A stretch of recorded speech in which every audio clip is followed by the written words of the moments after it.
Vendredi 20 février 2026 à Yaoundé au Cameroun, vous faites bien de regarder la télévision et surtout lorsqu'elle s'intitule Info TV. Dans le cadre de votre programme Espace Miné, je vous salue. Je salue toutes les belles dames qui regardent la télé ce vendredi matin. Les chers messieurs, sentez-vous également honorés. De toutes les façons, nous ferons encore ce pourquoi nous sommes payés. Nous sommes payés pour vous donner l'information, rien que l'information, mais alors toute l'information. Vendredi société et si vous préférez vendredi relax. On aura justement un thème à caractère social ce jour. Ce jour, on parlera de la jalousie avec une interrogation. La jalousie est-elle un poison social? Quel est le regard que vous posez sur la jalousie? La jalousie, ses causes, ses manifestations et ses conséquences. C'est dans le cadre justement de cette production de vendredi. Avant tout cela, on aura déjà également accueilli Théophile Vianney-Biya pour la quintessence de l'information parue en kiosque au Cameroun. Votre dénonciation est restée intacte au canal 6, mais également au canal 508 sur Canal Plus International. Vous êtes justement à pic sur Info TV. C'est votre chaîne de télévision qui monte et qui monte encore, quoi qu'on dise et quoi qu'on fasse. Permettez-moi d'accueillir ces invités qui répondent. Il y a presque tous présents dans le cadre justement de ce programme. Docteur Walter Shaw, bonjour. Bonjour, parfait ici. Bonjour à vos invités. Merci pour cette nouvelle confiance. Le roi du Cameroun a célébré son anniversaire. Je n'étais pas dans la ville. Je voudrais... C'était le 13 février. Le 13 février 1933. Le roi, tu as dit. Ouais, mon frère, laissez-moi parler. 13 février 1933, 13 février 2026. 93 ans, 44 au pouvoir. C'est une grâce divine. C'est une chance pour le Cameroun. Il s'appelle le roi du Cameroun, son excellence, M. Paul Biya, président de la République, chef de l'État. Dans sa famille, l'espérance de vie, c'est 100 ans. Sa soeur est morte à 105 ans. Je parle comme quelqu'un qui a eu la chance de fréquenter ses deux soeurs et son petit frère, où j'ai même partagé un dîner. Et que les gens qui attendent la mort du président vont mourir avant le président. Joyeux anniversaire, monsieur le président. Merci, Walter Shaw. Je préfère que nous nous limitions à ce joyeux anniversaire au président. Walter Shaw est économiste de formation. Il est également enseignant d'université. En face de Walter Shaw, on accueille Rodrigue Adalbert Evina. Rodrigue, bonjour. Merci, bonjour, parfait. J'ai failli dire bonjour, beau-frère. Parce que parfait, ici, c'est le beau-frère de Yebokolo. Ah bon? C'est le beau-fils d'Union Infoumou. Alors, s'il ne veut pas être beau-fils d'Union Infoumou, nous allons faire de lui le beau-fils d'Union Infoumou. Quelle entrée fracassante. Donc, quelqu'un te dira, au calme mes déclarations. Merci pour la confiance et l'invitation renouvelée. Je voudrais ce matin, parfait, saluer toutes les élites du département d'Union Infoumou. Mon département. Avec pour chef-lieu à Konolinga. Voilà, votre pour chef-lieu à Konolinga. Je voudrais dire que aujourd'hui, les collectivités territoriales décentralisées ont un rôle important à jouer dans le développement de notre pays. Je voudrais vraiment inviter tous les maires du département d'Union Infoumou à agir pour le développement. Je pense à la commune d'Akonolinga, je pense à la commune d'Endom, je pense à la commune de Mengang, mais je pense surtout à la commune de Kopdombo. Parce qu'au niveau de la commune d'Ayos, ça va. Tout à fait. De ce côté, un véritable travail se fait et toute la nation est témoin de ce que fait Paul Ndongo Bikor. Donc vraiment, le désenclavement des bassins agricoles, c'est l'enjeu. La construction des écoles, c'est l'enjeu. Parce que vous savez, je comprends, mais c'est pas facile d'être maire dans l'arrière-pays. C'est pas du tout facile parce que dans l'arrière-pays, tout est à refaire. Quand vous êtes maire à Yaoundé 4, Yaoundé 6, je ne sais pas trop où, lorsque vous arrivez là, il y a presque tout. C'est-à-dire que vous avez déjà quand même, vous trouvez sur place des moyens. Il y a déjà un socle. Bien sûr, vous trouvez quand même un socle. Quand vous êtes maire, par exemple, à Yaoundé 4, rien que les fonds propres de la mairie vous permettent déjà de réaliser un certain nombre de projets. Mais dans l'arrière-pays, là-bas, c'est vraiment difficile. Donc, beaucoup de courage à ces maires qui doivent nécessairement être proactifs. Ils doivent pouvoir anticiper. Un maire, c'est le carnet d'adresse. Un maire, c'est des relations. Un maire, c'est des partenaires. Un maire, c'est la capacité, effectivement, de trouver les moyens et ces relations-là qui peuvent permettre de réaliser un certain nombre de choses. Il faut que l'Union Infomo se développe, je le dis parce que dans d'autres départements et autres régions, il y a quand même des élites qui se distinguent et qui se battent pour leur population. Merci Rodrigue Adalbert Evina. Vous êtes journaliste. Vous travaillez pour le compte de Galaxy FM. C'est une radio qui émet à partir de Yaoundé. Bien entendu à Halabarrière. C'est la radio du feu Abesolo. Bien entendu, Pierre-Évariste Abesolo. Pour le rappeler, il était 3e adjoint au maire de la commune de Samalima. Nous avons eu vraiment ce coup fatal. Il nous a quittés. C'était un 2 octobre 2020. Il a été fauché à la fleur de l'âge. Bien entendu, ici à l'hôpital militaire de Yaoundé. Donc jusqu'à ce moment, nous faisons de notre mieux pour pérenniser son œuvre. Surtout que il était jeune et il était entouré des jeunes. Il faisait confiance aux jeunes. Nous pensons que la radio Galaxy FM doit rester debout. Très bien. Voilà, elle doit continuer de servir l'information au Cameroun et l'édification des masses populaires. Que l'âme d'Évariste Abesolo continue à reposer en paix. À côté de Rodrigue Adalbert Evina, nous accueillons Cyril Chamba. Bonjour.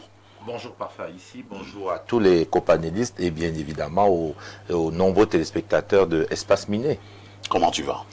Ça va très bien, ça va très bien. Comme un vendredi, on se prépare à déstresser un peu. À déstresser un peu. Oui. Pour vous, quand vous voulez déstresser, vous pensez d'abord quoi? Généralement, c'est de rencontrer des amis, d'échanger avec des amis en divers endroits où je vais souvent avec un de mes copanélistes ici. Ah bon? Oui, nous, on a nos habitudes. Je présume que c'est un certain Bidima. Vous voyez que, disons qu'on... Mais si Bidima te prend un week-end, c'est pas toujours beau, hein? Lucie a une réputation qui est une réputation établie dans la convivialité, le partage. Il s'est partagé, il s'est donné à ses amis et je profite pour le saluer. Et vraiment, je salue tout le monde. Et puis bon, on essaye. Hein. De temps en temps, je vais prendre un verre avec le grand frère Jean-François Chanon, qui est mon directeur d'utilisation. Jean-François Chanon. Voilà. C'est aussi un grand frère. Un grand frère bien, hein, parce qu'il y a des mauvais grands frères. Oui, aussi, ça existe. Mais Jean-François Chanon n'est pas un grand frère jaloux.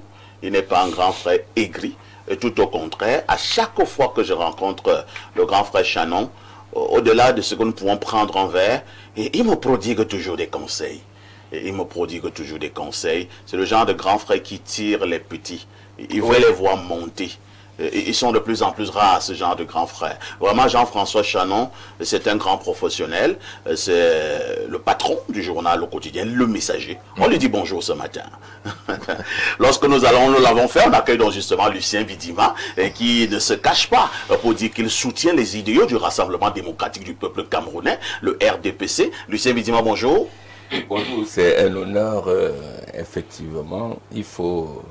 Je vais profiter de votre plateau parce que je n'ai pas eu l'occasion de dire bon anniversaire au président de la République. Ah, décidément. Souvenez-vous, ce 13 février, le président de la République fêtait un an de plus. Tout à fait. Et le président, aujourd'hui, c'est une bibliothèque, c'est un homme dont nous devons nous inspirer. C'est un homme dont nous devons copier un certain nombre d'attitudes au-delà de la fonction qu'il occupe. Mais j'ai toujours eu l'opportunité, quand cela m'est donné, de dire que c'est comme ça. Quand j'entrais en première année, j'ai écrit au président de la République une lettre. Vous avez fait ce témoignage sur ce plateau une fois. Voilà, et vous avez répondu. Il m'a répondu, il a payé toutes mes études universitaires. Donc, j'ai dit, il ne me connaissait même pas. Je lui dis joyeux anniversaire, surtout au moment où on en demande plus, les jeunes demandent. On attend un peu plus, on attend le gouvernement, on attend les nominations dans des hautes administrations, on attend les députés, on attend les maires, il a promis ça aux jeunes, aux femmes. Mais cependant, je veux quand même ajouter qu'il faut un certain équilibre. Et c'est pour cela que je dis, s'il faut parler des maires aujourd'hui, il ne faudrait pas que nous continuons. Je n'ai pas la prétention de donner des conseils au chef de l'État. Nous continuons à avoir les maires qui ne peuvent même pas lire un compte d'exploitation. Ah bon? Et c'est pour cela que nous nous retrouvons dans des situations... Mais c'est vous qui les aiguisez. Et c'est pour cela que j'ai dit que nous devons radicalement changer le choix des gens qui veulent servir la nation. Il faut qu'aujourd'hui, que le président a dit les jeunes, les femmes, et puis sans toutefois faire un conflit de génération, nous devons être à même de choisir ceux-là qui peuvent maturer un projet, qui peuvent initier un projet au niveau de la décentralisation. Vous savez, c'est comme ça, qui peuvent être capables de gérer les fonds qui viennent du mine des verts, les fonds qui peuvent venir des partenaires extérieurs. Donc, un maire proactif, un maire qui peut imaginer. J'ai l'occasion d'en avoir un chez moi, le maire Ndongo. Il est jeune, c'est un monsieur d'à peine 40 ans. Il a démissionné effectivement du ministère de la décentralisation alors qu'il était nommé directeur. C'est où ça? À Isseux. Oui, pour aller servir à Isseux. Et j'ai aussi là-bas une dame, Madame Yanga, qui est incroyable. Elle est aussi maire? Oui, elle est maire d'Afanloum. Elle a totalement transformé ce petit village qui est devenu aujourd'hui comme un petit paradis. Très bien. Donc nous avons des maires comme ça, le maire Bikoula aussi, malgré le fait qu'il y a eu des petits problèmes. Je vais dire, aujourd'hui nous devons avoir les jeunes qui peuvent oser, mais il faudrait que désormais les candidats du RDPC, le petit conseil que je peux donner, que ce soit au niveau des députés.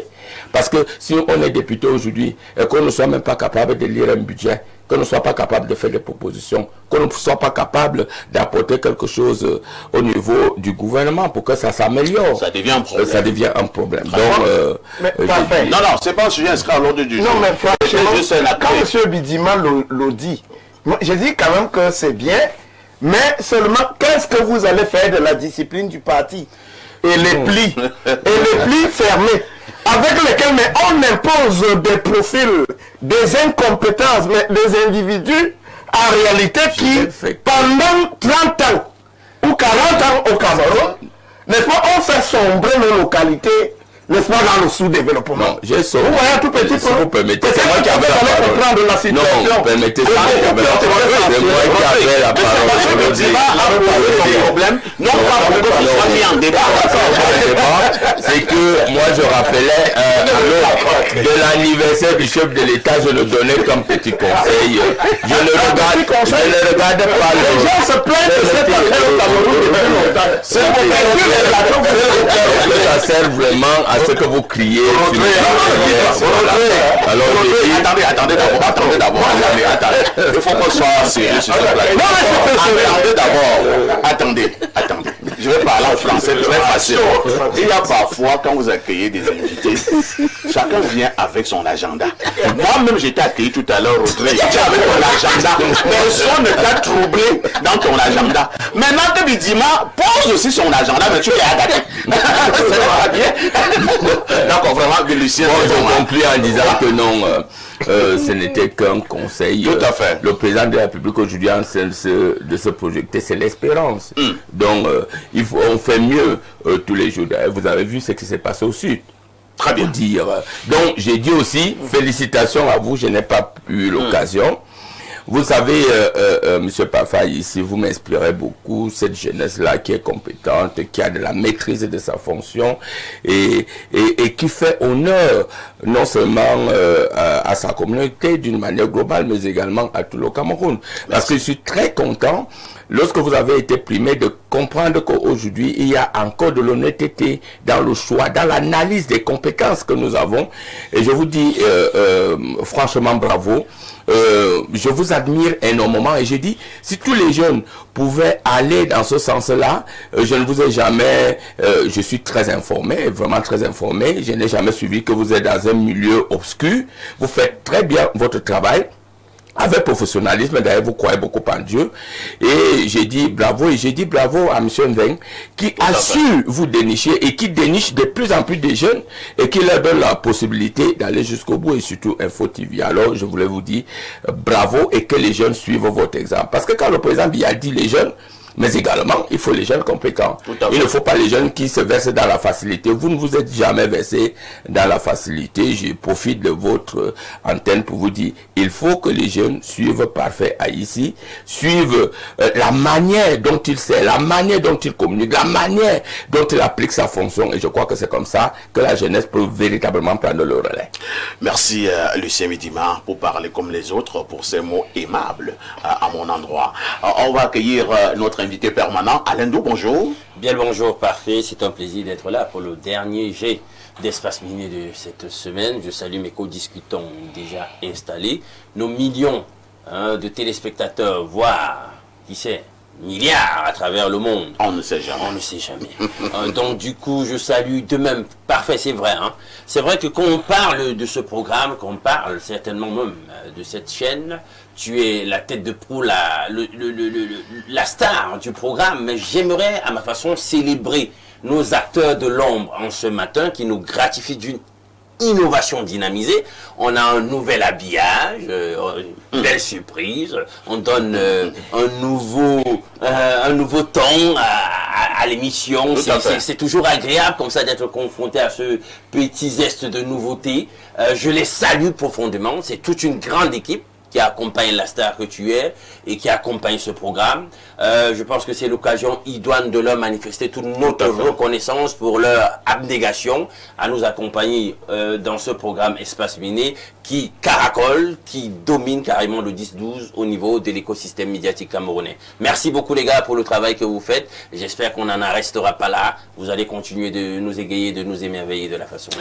Merci donc à tous ces technico-artistiques, au premier rang desquels le réalisateur Ben Valls, 10h11:52, qui dit mieux?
Théophile Vianney-Billa, bonjour.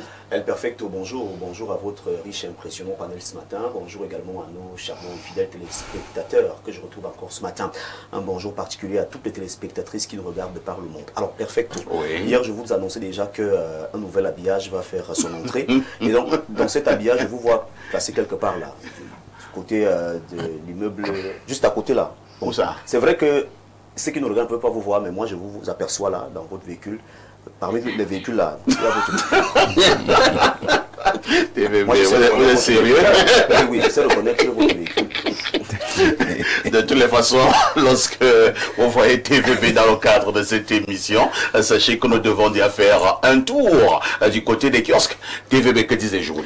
Les journaux qui sont disponibles en kiosque ce matin, le Perfecto présente pas mal d'actualités. Nous ouvrons cette revue de presse avec le journal de la maison Info TV, l'un des journaux d'ailleurs. Il s'agit bien sûr de ce journal rendu à son numéro 1972 de ce vendredi et qui s'adresse donc au secteur des transports. La Pologne en prospection au Cameroun, c'est bien sûr l'information qui barre la une de ce journal. Et en page 3, le journal de Dieudonné Van nous informe qu'au cours de l'audience à lui accordée ce 18 février à Yaoundé par le ministre des Transports Jean-Ernest Massénangale Bibehel, l'ambassadeur de Pologne au Cameroun Michal Sigan a souhaité explorer toutes les opportunités d'investissement que pourrait offrir le pays. Retour donc sur ce qui s'est dit du côté du ministère des Transports, c'est en page 3 du journal de Dieudonné Van. Quittons le ministère des Transports pour pour aller du côté du ministère du Commerce avec le témoin de Francis Bonga qui s'intéresse donc au prix à la consommation. Le Mincommerce à la manœuvre pour protéger les ménages. Selon le dernier rapport de l'Institut national de la statistique, INS,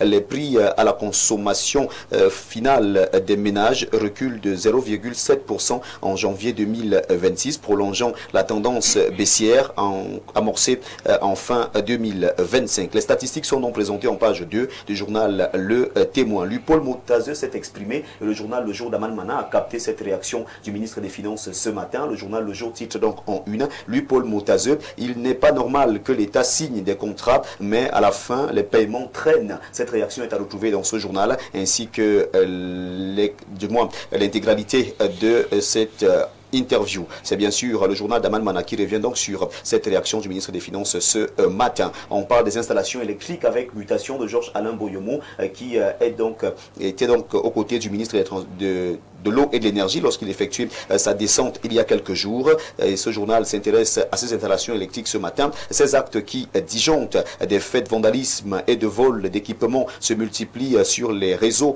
Eneo, mettant en danger des vies humaines et perturbant la fourniture de l'électricité. Accompagné des forces de maintien de l'ordre, le ministre de l'eau et de l'énergie, Gaston Elunoué Somba, a effectué une descente sur quelques postes vandalisés et assuré que les enquêtes sont en cours afin d'identifier les auteurs de ces actes. Gouvernance, on en parle avec le messager de Feu Pius Ndjawe. Gouvernance, longévité éternelle. Alors que la loi plafonne le mandat à 9 ans, les 14 directeurs généraux totalisent plus de 3 siècles à la tête des entreprises publiques, révélant une entorse persistante au texte et à la promesse de renouvellement. Cameroun Tribune nous amène du côté de la primature. Retour au calme dans le nord-ouest et le sud-ouest, tous engagés.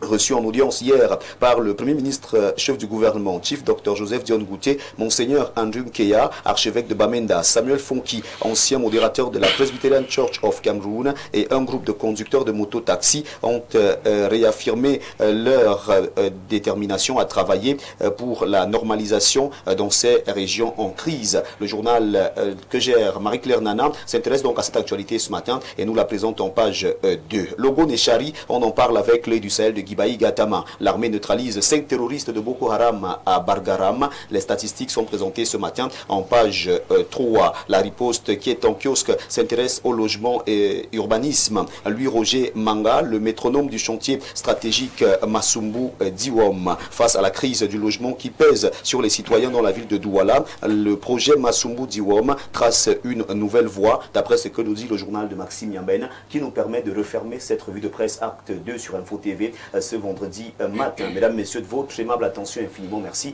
Et nous vous invitons à vous rendre massivement dans les kiosques avec la somme de 400 francs facilement pour avoir votre journal disponible ce jour. Votre fidélité reste et demeure intouchable, inattaquable et surtout inchangeable. Merci de toujours choisir Info TV pour vous informer. Merci à Perfect. Merci TVB pour cette brillante revue de la presse.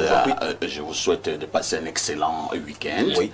Nous nous disons à lundi 10h. Oui, à lundi 10h. Je ne souhaite pas bon week-end aujourd'hui aux maires qui travaillent mal et qui vont bientôt dire au revoir à certaines municipalités. Il risquerait encore avoir une autre prorogation. Hein. Même si on proroge encore et encore et encore, la banane finit toujours par mûrir.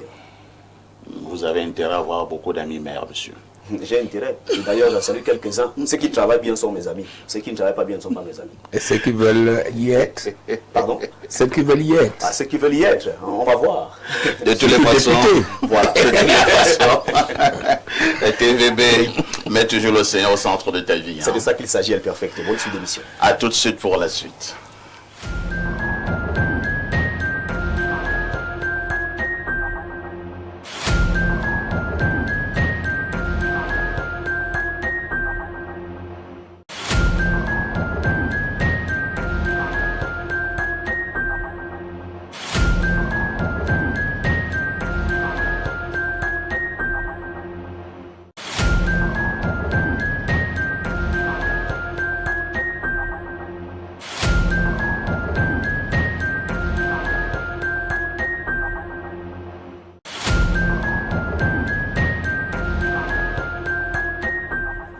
On redonne la parole à Alain Douk, cette fois-ci pour la dénonciation de ce matin.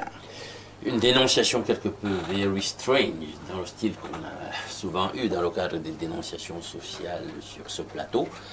Elle est portée par un compatriote qui vit une situation conjugale plutôt très secouée. Bon, il est marié à une jeune dame, une compatriote, avec laquelle ils ont 2 enfants. Bon, c'est vrai qu'ils avaient décidé après le 2e enfant de faire une pause. Parce que parfois, il faut bien planifier les naissances et tout. Les moyens ne sont pas toujours au rendez-vous, donc il ne faut pas non plus faire une certaine surcharge à ce niveau-là qui vous met sous pression. Mais là, il veut relancer. Il veut relancer et il s'était entendu à ce sujet. Il faut donc passer à la 3e procréation. Il se rend donc compte qu'en dépit de l'entente initiale qu'ils avaient faite à ce sujet, sur le 3e enfant, son épouse, elle continue à se maintenir sous contraceptif. Elle se maintient sous contraceptif. Et par ailleurs, elle refuse même carrément d'avoir des rapports sexuels avec lui. En tout cas, elle complique. Les contraceptifs persistent et même avoir respecté le devoir conjugal, elle impose des complications à son mari. Donc, c'est ce qui le chagrine, c'est ce qui l'énerve et qui l'a poussé à porter sur notre table en ce matin cette dénonciation. Chose plus grave encore. Parce que, vous savez, quand des frictions commencent au sujet du sexe dans les couples, etc., bon, le ton monte, etc., on se brouille. Les gens sont énervés. Les gens sont nerveux, on veut comprendre. C'est quoi le problème? On avait conclu qu'il faut le 3e enfant et puis tu fais tes choses que tu fais là. C'est quoi le problème? Donc c'est comme ça que de fil à aiguille, elle va lui avouer qu'en réalité, elle est en train de faire d'autres types d'expériences avec ses amis, avec eux. À l'école primaire, les enfants prononcent souvent amis et eux. Je sais pas. Avec ses amis, quoi. Quel genre d'amis? Avec eux. Avec ses amis avec eux à la fin. Donc les amis femmes. Voilà. Ses amis quel genre d'expérience? Bon, elle a des expériences lesbiennes avec ses amis. Et elle avoue à son mari que bon, c'est certainement de là que peut venir le fait qu'elle ne veuille plus trop se donner à lui. Bon, pas qu'il soit mauvais au lit, mais apparemment, l'expérience qu'elle est en train de mener là-bas avec les amis, avec eux, est en train d'impacter sur sa sexualité au point où elle n'est plus attirée par son mari. Et elle avoue même aussi qu'elle se masturbe à son époux. Donc il est très bouleversé par cette situation. Qu'est-ce qu'il faut faire? Est-ce qu'il doit divorcer de cette femme? Ou alors sa femme est encore, comment dire, on peut encore la sauver? Donc il pose le sujet ce matin sur la table de la dénonciation, non seulement, mais par ricochet, qu'on puisse l'aider à trouver la bonne attitude à adopter. C'est compliqué. Hein? Alors, c'est l'histoire d'une femme en couple, mariée, qui est devenue lesbienne. Bon, d'abord, je ne sais pas si elle est devenue lesbienne ou bien elle était déjà avant le mariage. On va analyser. Oui, c'est très on va analyser. Bon, il y a 2 enfants. Oui. Et elle ne veut plus avoir un 3e, alors que c'est ce qui était convenu. C'est ce qui était convenu. Et elle a fini par avouer cela à son mari, qu'elle va avec les autres femmes. Rodrigue Adalbert Evina, je vous passe d'abord la parole. Hein. Quel commentaire? Bon, ma première observation, c'est... En fait, c'est le sentiment de tristesse. Je peux imaginer l'état d'esprit du monsieur, voilà, qui semble vraiment aimer sa femme. Parce que vous voyez un homme, je ne sais quel est l'origine, peut-être que c'est monogamie. Il a décidé de prendre une femme, il s'est engagé officiellement et tout. On ne parle pas là d'une union informelle, on parle d'une union officielle, légalement mariée et tout. Après avoir eu 2 enfants, vous perdez votre épouse parce que c'est une femme déjà perdue. il y a que si votre femme entretient déjà des rapports intimes avec un autre homme, sachez que vous l'avez déjà perdu. Mais là, nous parlons d'une femme qui a carrément traversé la route. C'est-à-dire que Elle a même traversé le fleuve. Oui, donc elle est de l'autre côté. Et carrément, c'est un monsieur qui a perdu sa femme et c'est vraiment de la tristesse. La deuxième chose, c'est que en ce qui me concerne personnellement, moi j'ai souvent dit que je sois riche ou pauvre, je serai absolument polygame. Je ne peux pas plaisanter avec cette règle-là. Parce que je viens de poser la question sur Facebook, que si une seule femme peut faire chuter un milliardaire, peut faire chuter un homme qui est charismatique, un homme qui est pourtant rempli d'amour, de bonne volonté et de bonne foi, mais en quoi donc la polygamie serait toxique? Parce que vous imaginez, vous avez aimé une seule femme, vous jetez votre dévolu sur une seule femme, vous vous consacrez vraiment à elle, vous mettez les organes comme on dit au quartier, et puis par la suite, vous vous exposez à ce type de situation, ça fait tellement mal. Pour des gens qui ne boivent presque pas comme moi, qui ne fument pas, mais quand vous me privez de soit la nourriture ou le sexe, ou bien l'autre nourriture. Ou l'autre nourriture, ça veut dire que vous me conduisez tout droit vers le suicide, vous me conduisez tout droit vers la mort de manière progressive. Vous êtes accro des deux choses. En fait, j'ai déjà dit que je ne bois pas et ne fume pas. Ça veut dire ce que ça veut dire. Ça veut dire ce que ça veut dire. Donc vraiment, mais il y a trop d'union, trop de mariage et de foyers. Bon, le monsieur a besoin d'un conseil. Quel est le conseil que vous donnez à ce monsieur? C'est difficile. Il se demande est-ce qu'il faut divorcer? Non, c'est difficile de conseiller ce type de personnes. Parce que on peut donner des conseils de l'extérieur sans porter la douleur de la personne. Parce qu'il y a un mélange de sentiments et de douleurs. Mais maintenant, si c'était une affaire divina, je demanderais la force à Dieu de me détacher de cette femme-là. Très bien. Parce que là où nous sommes là, c'est un peu difficile.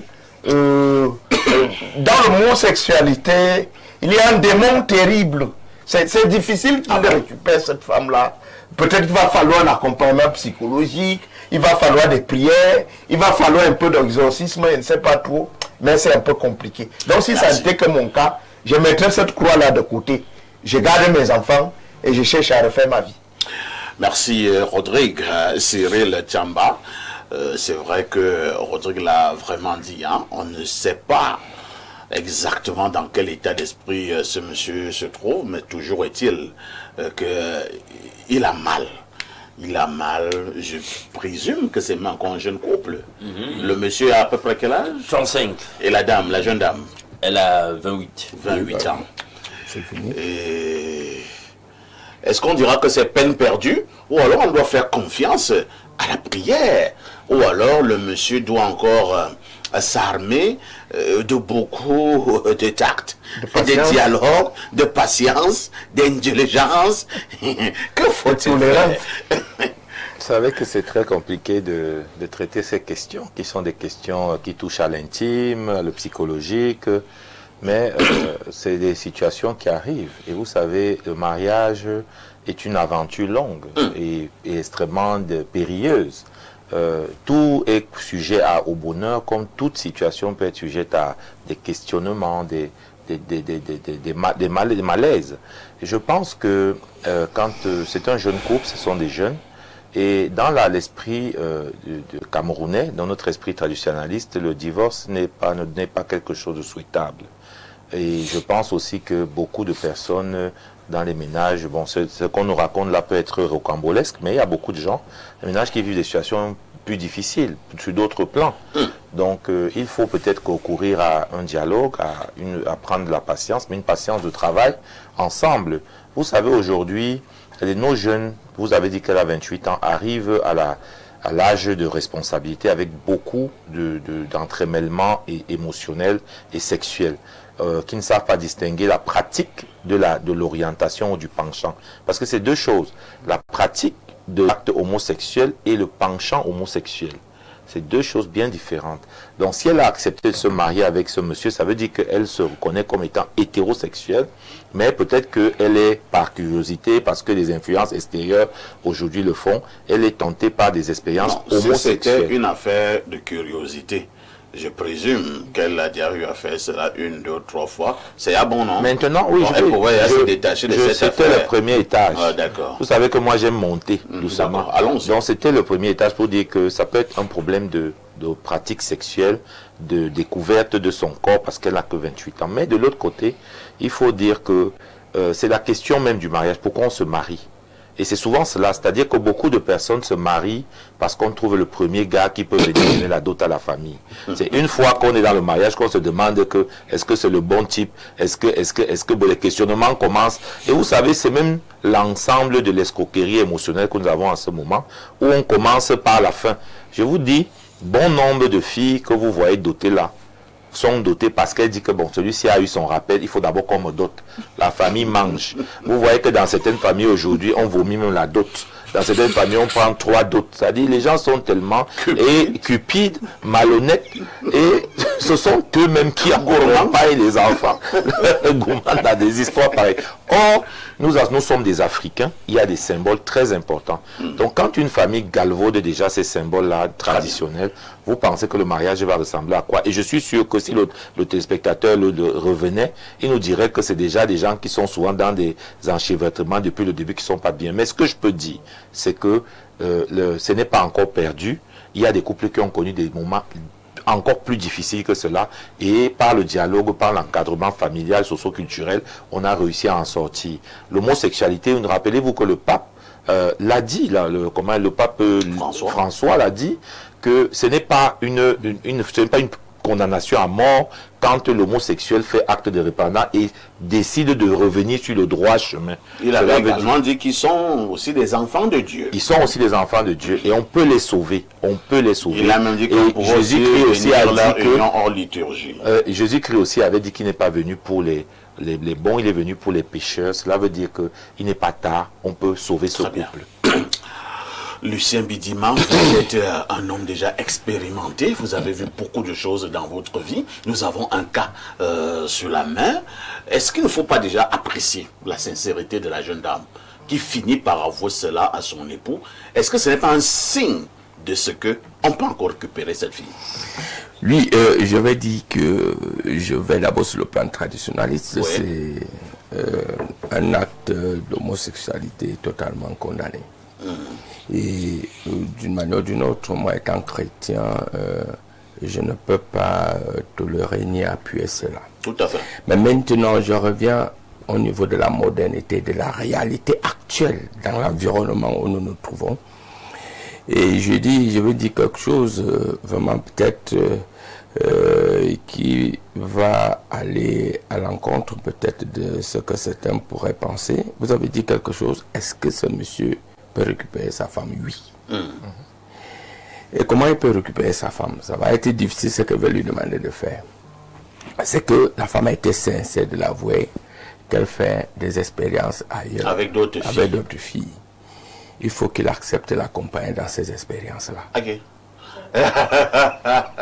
Et si la police les prend? C'est moi qui dis c'est qui. Il dit ok. Comme tu as été sincère, chérie, je voudrais vivre ça avec toi. Aussi simple. Hein? Bon, il vient seulement voir. Ou bien j'ai dit que voilà ce qui va se passer. Et s'il veut tenter cette expérience, il dit sans trop reprocher sa femme, sans trop la condamner. Parce que s'il condamne sa femme, elle va partir. Ouais.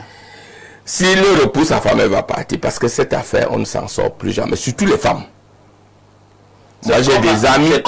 Oui, j'ai des amis qui ont toutes perdu leur femme quand elles ont commencé à faire ça. Mais ceux qui ont tenté cette expérience m'ont dit voilà comment j'ai fait. Ah bon? Et ils ont récupéré leur femme. Incroyable. Il dit ok, vous avez demandé qu'on donne le conseil à ce monsieur. Il dit, il invite sa femme, il est très bien avec sa femme. Il dit bon, aujourd'hui je vais t'accompagner dans cette affaire. Moi-même je vais assister. Vraiment, je ne te condamne pas. Et qu'est-ce qui va se passer? La femme va se sentir en sécurité avec son mari. Quand il va le faire deux fois devant son mari, je ne sais pas s'il pourra participer. Comme ce ne sont que des femmes, il peut même participer. C'est pas très grave. Et c'est à partir de là, ils vont se sentir totalement liés eux-mêmes. Et il pourra dire à sa femme que tu vois, on a fait ceci, est-ce que ce n'est que comme ça, que petit à petit, la femme va se sentir en sécurité avec son propre mari. Et que son propre mari ne va pas la rejeter. Et que son propre mari peut même assister. De voir comment ça marche. Et je dis que plus tard, il va récupérer calmement son mari. Il va récupérer. Mais s'il ne fait pas ça, je dis, nous sommes le week-end. Si je pouvais le connaître, j'allais peut-être lui dire vraiment, va prendre un pot avec ton mari. C'est un bon juge. C'est ça. Si ce monsieur-là revient dans 2 semaines, vous dites que sa femme est encore comme elle était avant, tu vas voir. Parce que la femme a eu la sincérité. Elle aurait pu faire tout ça. C'est que cette femme aime son mari. Oui, je pense aussi. Sauf que il y a, je vais vous dire quelque chose qui est terrible dans les problèmes de sexualité là. Vraiment, il faut le dire. Moi, je suis un adulte. C'est qu'il y a des gens qui sont très coincés. Vraiment très coincés. Tu sais, il y a les femmes qui... Et c'est pour cela que quelqu'un l'a dit tout à l'heure, je ne sais pas, peut-être vous-même, vous avez dit qu'à un moment donné, on se marie d'abord avant de se poser les questions. Non, il faut d'abord vivre avec sa femme, en vrai. C'est-à-dire que vous partez en boîte, tu prends les ciseaux, tu coupes son habit, ça gible là pour qu'elle soit mini. Et tu vois comment elle se comporte. Et tu vas voir que quand vous aurez passé toutes ces étapes-là, rien ne peut plus être tabou dans votre relation, dans votre couple. Parce que quand vous avez une femme qui a la possibilité de tout vous dire, moi j'ai un ami, sa femme a avoué un jour, nous sommes là, il dit, Lucien m'avait dit quelque chose à ma femme, à mon mari, j'ai trompé mon mari hier. Et le type demande pourquoi tu m'as trompé. Il dit que ça fait depuis 1 mois que tu me fais pas l'amour. Le type me regarde, j'ai dit non, mais va faire l'amour à ta femme. Le problème était réglé, il dit bon ben maintenant c'est terminé. Oui, donc il y a des femmes, il y a des femmes qui ont sexe, et je veux vous dire aujourd'hui, c'est le couple le plus solide que je n'ai jamais vu. Parce que quand vous avez la chance de tomber sur une femme qui est sincère, qui vous dit des choses, moi, les choses. Non mais je vous dis, bon ben et je conclue en disant que quel que soit, parce que je vais dire à ce monsieur que ce que je ne sais pas, ce que il existe entre les femmes quand 2 femmes se mettent ensemble. C'est compliqué. Hein? C'est très compliqué. Il paraît que c'est trop solide. C'est trop compliqué. Mais cependant, quand tu t'insères dans leur histoire là, toi-même, tu es capable de détacher cela. Tout à fait. Voilà. Tu déracines ça. Tu déracines ça.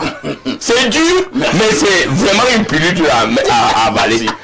Dr Walter Shaw et à Lucien Bidima, du haut de son expérience, est en train de donner des conseils pour certains bizarres, mais pour d'autres qu'il faut peut-être tenter. Hein. Bidima dit ceci, dans un vrai couple, dans une vraie relation, il faudrait plus qu'il y ait des tabous. Peut-être qu'avec son épouse, je ne sais pas, il faut de temps en temps oser. Oui, M. Lucien Bidima a tout à fait raison parce que on va contrôler 3 indicateurs ici. Ce qui tient une femme dans un foyer. Il y a le lit, parfait ici. Oui. Il y a la cuisine, il y a les enfants. Tout à fait. Quand vous contrôlez ces indicateurs, si 2 sur 3, si vous avez déjà 2 sur 3, ça veut dire que la femme est récupérable. Vous avez 1 sur 2, la femme est irrécupérable. Donc, allons d'abord sur les enfants. La femme lui a donné des enfants. 2. On coche. Allons sur le numéro 2. Est-ce qu'elle est bon? Est-ce qu'elle prépare bien? Bon, là, on ne sait pas. Mais je pense que si une femme a déjà 2 enfants avec son mari, je crois qu'elle doit avoir, elle connaît faire les bons repas. On est 2 sur 3, mais dans le lit, a un problème.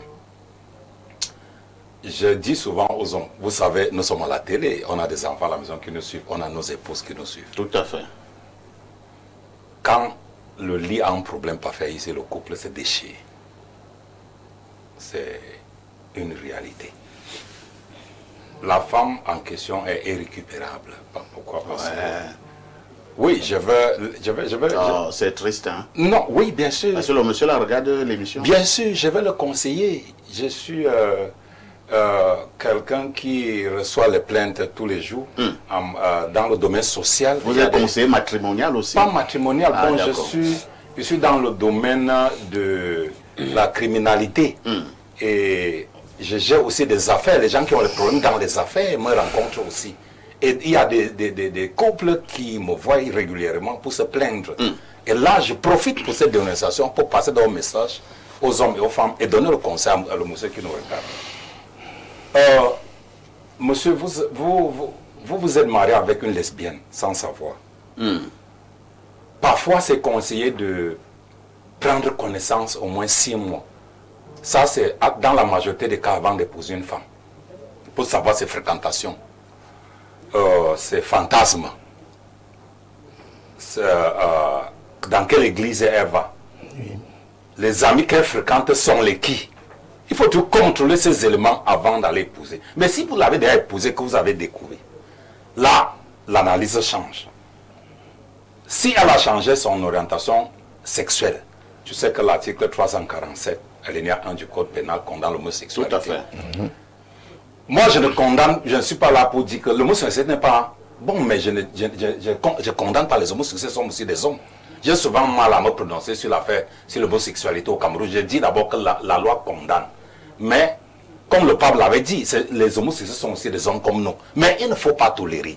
Il ne faut pas encourager dans la société parce que ça détruit la culture. Maintenant, à ce monsieur, ce que vous devez faire, il faut entamer la procédure de divorce. Si vous avez la preuve, entamez la procédure. Lui, il va faire comment pour avoir la preuve? Non, s'il n'a pas, s'il n'a pas la preuve, parce que l'article 347 alinéa 1, si vous avez la preuve qu'elle est lesbienne, vous entamez la procédure de divorce. Si vous n'avez pas la preuve, ça sera difficile de divorcer. Et son témoignage alors? Non, son témoignage, elle peut changer la vie. Il y a des faux aveux. On a assisté à des audiences où il y a des faux aveux. Si, mais moi, j'ai le conseil de la divorcer parce que... Ces gens-là ne changent jamais d'avis. Hein. Oui. Ils sont prêts à dire même oui. Oui, j'assume. Oui, mais parfait. Si le monsieur, s'il regarde l'émission, cher monsieur, entamez la procédure de divorce. Non. Merci. Alain Douk, c'est vrai que Walter, lui, veut être réaliste. Bien sûr. Lucien Bidima pense que cette femme est récupérable. Vous vous situez à quel niveau? Bien, ce que je vais dire, c'est que il fut une époque où les hommes, nos aînés, nous on les voyait d'un très mauvais œil quand leurs femmes avaient des fréquentations masculines, même quand c'était innocent. Des amis, des anciens camarades, ils voyaient ça d'un mauvais œil. Ils ne voulaient pas que leur femme ait des fréquentations de ce genre. Pour eux, tu étais ma femme et puis ça doit s'arrêter là. L'histoire où l'ancien camarade, l'ami, non, ils ne voulaient pas ça. Or, aujourd'hui, je vous assure, l'aîné, Lucien, a des témoignages comme ça, plein. Moi, je n'en ai qu'un seul. Et j'ai constaté que désormais, nous vivons à une époque où ce n'est même plus les hommes qu'il faut redouter. Ah oui. Les hommes à redouter. Oui, ouais. Parce que moi, j'ai eu un témoignage d'une jeune demoiselle, mais je n'en revenais pas. Je ne pouvais pas imaginer qu'elle avait fait ce genre d'expérience. Ça commence comme ça. C'est-à-dire que des histoires, des filles, on traîne ensemble, on va boire ensemble. C'est toujours comme ça, sous l'effet de l'ébriété, et puis quelques attouchements, et puis c'est parti, on est pris dans cet engrenage satanique. Et je tiens à vous le dire. C'est-à-dire que même dans les terminologies bibliques, pour ceux qui sont chrétiens, il y a une terminologie spécifique pour parler de l'homosexualité, pour la qualifier. L'abomination. Toveba. Toveba. L'araméen Toveba. Abomination. C'est-à-dire qu'on est dans le summum de ce qu'il y a de plus répugnant. Il ne faut pas qu'on se le cache. Donc rien que vu sous cet angle-là, il est déjà en droit de divorcer de cette femme. Mais vous savez, les hommes sont ce qu'ils sont. sont ce qu'ils sont. Parfois, les hommes, il y a des hommes qui vouent carrément un culte à leur femme, un amour. C'est pas un culte. Alain Ndou, n'oubliez pas aussi ces détails, hein, parce que vraiment, quelqu'un le dit, lorsque vous ne ressentez, c'est pas toi qui es concerné. C'est-à-dire, tu ne sais pas ce que ce monsieur ressent dans son cœur. Oui, c'est trop facile de dire, ah non, qu'à divorce, il est entre la mort et la sorcière, laisse-la. Est-ce que vous savez ce que le monsieur là a dans son cœur? Peut-être que le monsieur aime cette femme. Il ne veut pas la faire. Justement, c'était ce paroxysme de l'amour que j'ai voulu un tout petit peu qualifier comme idolâtre. Mais pour dire que quoi, parfait, je ne vais simplement pas aller peut-être dans le sens de ce que Lucien a dit, mais il y a peut-être une leçon qu'on peut retirer de ce que Lucien a dit, parfait. Tu sais, il y a des hommes, ils ont une façon de faire l'amour là, vraiment. Il faut qu'ils mettent à jour leur logiciel. Parce qu'il y a des ça veut dire quoi? Il y a des gens, ils ne connaissent pas les préliminaires, ils ne connaissent pas. Il faut être clair. Voilà, c'est ça. Oh, c'est green là. Alain de conseil, émission papa, maman, tu vas ici, Alain de conseil aux hommes de se recycler. Un jour, et de toujours commencer par qu'est-ce qu'il est acquis chez cette green? Qu'est-ce que tu fais, ma chérie? Effectivement, nous sommes en télévision, et vous allez vous rendre compte entre les femmes, lorsqu'il est arrivé de regarder ce genre de elles se vidéos, comprennent et savent ce qu'il faut. elles prennent du temps dans la musique. Peut-être que les hommes devraient, que de penser toujours que il faut cette brutalité, vous suivez mon regard, peut-être que la brutalité là devrait se mettre une fin. Peut-être commencer par autre chose. Il me consacrer du temps et rigoler ta femme assez beau. Merci. Hein. On va lire ces nombreux messages ce matin. Quelqu'un me dit ici, bonjour au modérateur emblématique, parfait à ici. Bonjour aux valeureux panélistes de Espace Miné de ce matin.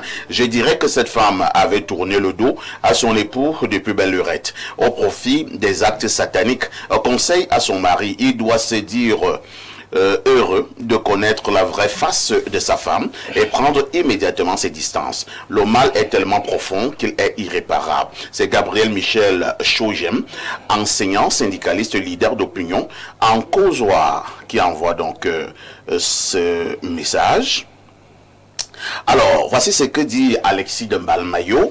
Perfecto, un salut républicain à tous. Je suis venu à Yaoundé pour chercher les produits de l'Emakuma. J'ai fouillé au carrefour Iptek en Kondongo sans voir l'endroit. Je fais comment? Appelez-moi après l'émission. Un autre message ce jour, l'homosexualité est interdite au Cameroun. Moi, à sa place, j'essaie d'avoir le maximum de preuves contre elle et je porte plainte. Mieux nous tous on perd. C'est Dylan Foué depuis Hawaii Escalier. Dylan, tu auras résolu quel problème? Un autre message. Bonjour, parfait ici. Concernant la dénonciation, Monsieur Bidima n'est pas sérieux. Il est conscient que cet acte est condamné par la loi et la Bible. C'est pour encourager quoi? Moi, je conseille la prière et un psychologue. C'est Christine depuis Limbé. Un autre message ce matin. Bonjour, Monsieur Parfait ici. Je me prénomme Eric. Pour cette histoire de lesbianisme, il faut chasser cette femme. On ne fait pas de prière pour une lesbienne, puisque Dieu lui-même n'a jamais prié pour elle. Et il les a tous simplement brûlés. Est-ce que tu avais compris ce que le pape François avait dit? Non. Pape François, c'est qui? Comment ça? C'est lui qui commande l'église catholique romaine. Tout le monde est catholique. Non, quand même. Arrêtez quoi? On doit les brûler. Qui a dit qu'on les brûle? Ils ne sont pas des hommes. Le pape dit qu'il faut récupérer. Non, le pape dit qu'il faut récupérer. Le pape c'est qui? Non. Il faut retirer. Non, tu ne peux pas dire le pape c'est qui. Je suis catholique, c'est que Dieu ne peut pas dire le pape c'est qui, c'est le c'est l'autorité de votre dénomination. Il a dit qu'il faut les Non, mais on respecte, Nous allons continuer à lire les messages. Bonjour Monsieur Haïssi, le Jésus-Christ de la modération. Pour la dénonciation de ce jour, nous sommes déjà arrivés au point où on fait la promotion des des pratiques homosexuelles au nom de la récupération d'une femme qui a déjà été envoûtée par un cercle ésotérique sûrement. Je suis peut-être jeune, mais c'est scandaleux, monsieur. Le mariage troque-t-il les valeurs morales? Cette femme a besoin de délivrance et son groupe de lesbiennes doit être dénoncé avec la dernière énergie. On fait déjà la promotion du plan A3, on félicite et donne les honneurs à une lesbienne. C'est terrible, mais bon, sûrement, elle était dépressive. Voilà pourquoi elle est devenue ainsi. Vous savez que dans notre pays, nous justifions maintenant toutes les dérives par la dépression. Ce monsieur doit divorcer. On ne se marie pas pour aller en enfer. Bon week-end, l'adorateur Ouin depuis Yaoundé. L'adorateur, vous me faites rire. Hein. Vous dites qu'il faut dénoncer. Hein. Allez dénoncer. Surtout pas lancer les preuves. Même si tu as les preuves. Moi, je dis que l'adorateur a dénoncé. Voilà. Il sera très surpris. Il ne sait même pas de quoi il parle. Jusqu'où il va aller. Lisons d'autres messages. Bonjour à tous sur le plateau. Face à la dénonciation du jour, nous devons savoir que l'homosexualité est satanique et c'est quoi? C'est un esprit qui possède les gens. Il est d'abord primordial de savoir si cette femme n'était pas lesbienne avant de se marier. Ensuite, si tel est le cas, alors qu'il demande à sa femme de voir un pasteur ou autre pour la délivrer. Et si elle ne le veut pas, qu'il divorce. Et si elle ne l'a pas été auparavant, alors elle a été entraînée par une bande d'amis alors qu'il l'éloigne de ses copines et qu'il reconstitue sa sexualité avec sa femme. Qu'il voit également un pasteur et tout ira bien. C'est Jeanne à Douala qui envoie cette contribution. Que dit ces téléspectateurs? Bonjour Espace Miné, pour l'histoire du jour, il vaut mieux vivre avec un diable qu'on connaît que de vivre avec un ange qu'on ignore. Beaucoup d'hommes vivent avec des lesbiennes sans le savoir. Cette femme a décidé de dire la vérité à son mari et celui-ci doit la ramener dans le foyer si celle-ci est prête à changer. Son époux peut lui faire les mêmes choses que les lesbiennes lui font. Bon, je ne veux pas aller en détail, hein, parce que lui va aller en détail. Là, on a compris. Donc, que son époux regarde un peu ce que les lesbiennes font et essaie de faire ça à sa femme. Son mari le fasse c'est bien ça, dit la même chose. Il vient aussi avec un homme pour faire la même chose. Non, c'est pas ça. Ce n'est pas ça.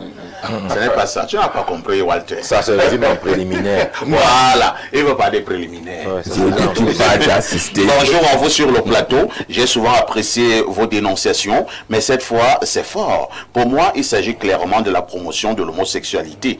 Ce type de sujet ne devrait pas être débattu en télévision dans notre pays, bref, dans notre environnement. Satan a démontré que les sexes de même nature sont plus compatibles et mieux que les sexes opposés. Ça pourrait être le sous-entendu pour les personnes faibles ou celles qui veulent en savoir plus sur le sujet. C'est Patrick Socrate de Kribi. Patrick Socrate, je ne suis pas d'accord avec toi. On ne doit pas parler de ça, pourquoi? On met même déjà ça dans les livres. Mon frère. Dans les livres, là, il y a ça. Quand toi, tu dis que c'est nous qui faisons la promotion de cette fois. Tu étais là lorsqu'on a combattu le livre de la classe 5e. La classe 5e au Cameroun. Nous, on a combattu Patrick de Kribi. Tu n'as même rien dit. On vient de dire que on avait enlevé ces pages. On vient de dire que c'est une abomination. Nous en avons fait un problème, vraiment, c'était comme un problème personnel. On a retiré les pages là de ces livres de 5e. Patrick de Kribi, tu n'avais rien dit. Un autre message. Hein? Bonjour Perfecto. Toute femme à l'once de lesbianisme, il suffit qu'on réveille cet esprit-là, mais en dépit de ça, c'est pas conseillé. Voici un gars au message bizarre. N'accuse pas toutes les femmes comme ça. Alors lisons peut-être deux dernières contributions. Hein. Bonjour parfait. Bonjour parfait. Le pape ne condamne pas l'homosexualité pour couvrir les prêtres homosexuels. Et Dieu seul sait combien ils sont nombreux. Où va le monde? C'est Yves, bienvenue depuis Oja. Un autre message. Bonjour. Bonjour au polygame de la modération. Ok. Ainsi qu'à l'ensemble du panel, avec une mention particulière pour l'homme du milliard, Rodrigue. Pour la dénonciation, j'ai une question à adresser à Alain. Les yeux se sont-ils rencontrés au pays où les deux se sont-ils rencontrés au pays ou en bain? Personnellement, je pense que cette femme avait déjà cette inclination avant le mariage, ou alors elle a voulu expérimenter et s'y est finalement attachée. Oui. Vous êtes en direct sur Info TV, vous faites bien de regarder la télé. À tout de suite pour la suite.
Rassurez-vous, je ne vous dirai pas ce qui a été relevé en enfant.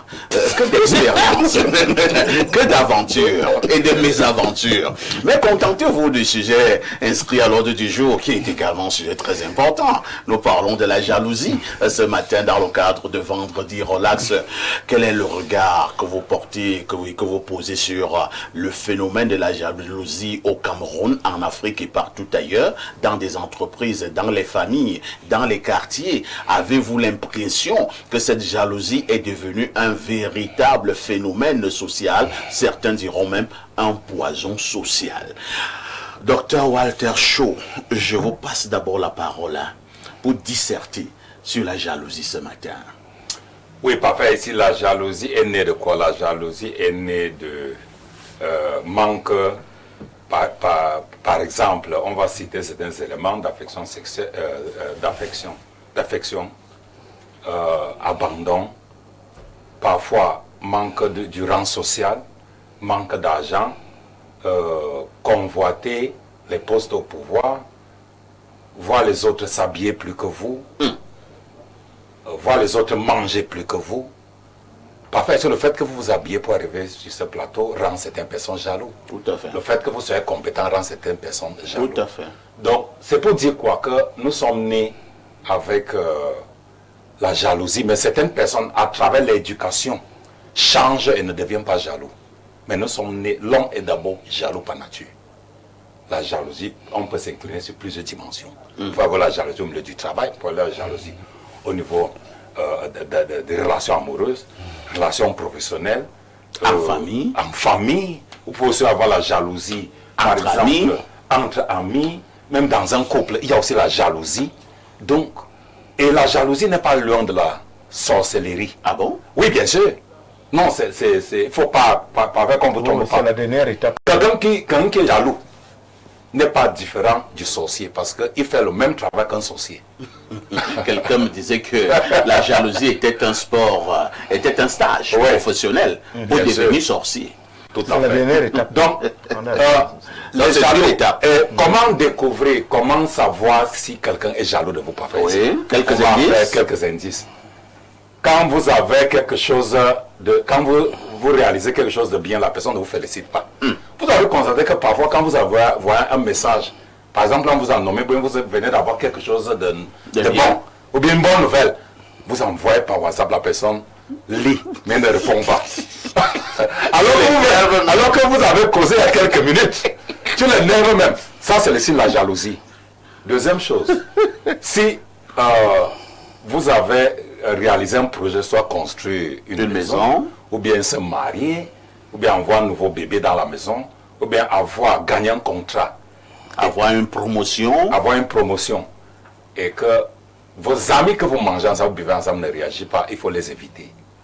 Dernière chose, comment détecter encore les jaloux? Parfait ici, lorsque vous êtes quelque part, vous dites, mon frère, tu sais que j'ai ma nouvelle Prado TX L 2018, je l'ai acheté à 80 millions. Eh ben, non, mon grand frère aussi a une Prado qui a acheté à 120 millions. Ouais, ils sont comme ça. On a dit que ce que tu as là n'est rien. Dis que tu as acheté un téléphone, il va dire qu'il a acheté un téléphone Pro Max. Tu dis que tu as les relations, il va dire que le premier c'est son oncle.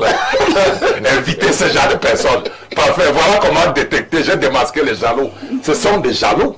Il faut faire attention. Merci, ce sont des jaloux, il faut faire attention. Quelqu'un me racontait une histoire, et je pense que c'était sur ce plateau, où il annonce à son ami que, ah mon frère, vraiment, je suis très content là. Et son ami là lui dit, ben pourquoi? Il dit, ben tu sais, ma copine que tu connais là, elle a eu le concours de l'ENAM, les résultats sont sortis hier, donc elle est définitivement admise. Et son ami de lui dit, ah, attends un peu, c'est celle qui t'avait trompé avec son voisin à l'école là? C'est pas possible. Rodrigue, vous avez la parole. Oui, parfait. Le sujet est hautement important parce que la jalousie en réalité est un phénomène qui fait du mal. Je salue encore la pertinence de la thématique, l'interrogation. La jalousie est-elle un poison social? Oui, parfait. Il s'agit d'un poison social. Le docteur Showalter présentait les indices, hein, et les clichés, les profils, voilà des individus qui sont jaloux. Mais moi, je voudrais m'intéresser même aux conséquences de la jalousie. Les empoisonnements Voilà. sont aujourd'hui, Ah oui, ça court les rues, tout à fait. c'est de partout. Comment vous invitez les gens à votre anniversaire On vient vous tuer. pour qu'ils viennent manger et boire gratuitement? Ils vous empoisonnent à l'occasion Lors de de votre votre anniversaire. Nous avons pleuré des couples qui, pendant leur mariage, vous invitez les gens. Ils n'ont rien d'autre à faire que de venir s'asseoir, manger et boire. Mais ils vous empoisonnent à l'occasion de votre propre mariage. Je ne vais pas compter le nombre de nos frères de la diaspora qui sont partis de l'Europe pour venir passer un peu de temps avec leurs amis, Et ne sont plus rentrés. avec leur famille, et ne sont plus rentrés parce qu'ils ont été frontalement empoisonnés.